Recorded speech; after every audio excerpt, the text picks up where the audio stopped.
আজকের ভিডিওতে কিন্তু বিটিএস লাভারদের একটা কমেন্ট অবশ্যই চাই। কারা কারা বিটিএস লাভার আছো অবশ্যই আমার কমেন্ট সেকশনে একটা কমেন্ট করে দিয়ে যেও, তাহলে আমিও বুঝতে পারবো আমার মতন কারা কারা বিটিএস লাভার আছো। মনে পড়ছে তোমাদের এই কেকটারই কিছুটা অংশ আমি তোমাদের আগের একটা ভিডিওতে দেখিয়েছিলাম একটা টিপস হিসেবে। এখানে দুটো কালারের ক্রিম দিয়ে আমি ডেকোরেশনটা করে নিয়েছি আর নিচের বর্ডারটাও কিন্তু দিয়ে দিয়েছি।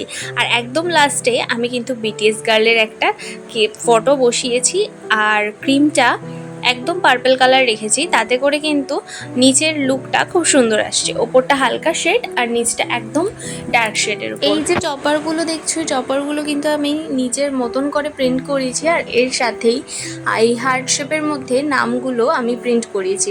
এই নামগুলোর ফন্টটা এতটা সুন্দর আর শেপটা এতটাই সুন্দর যে কোনো কেকের মধ্যে দিলে কিন্তু বেশ ভালো লাগে, তাই আমারও এটা খুব পছন্দের।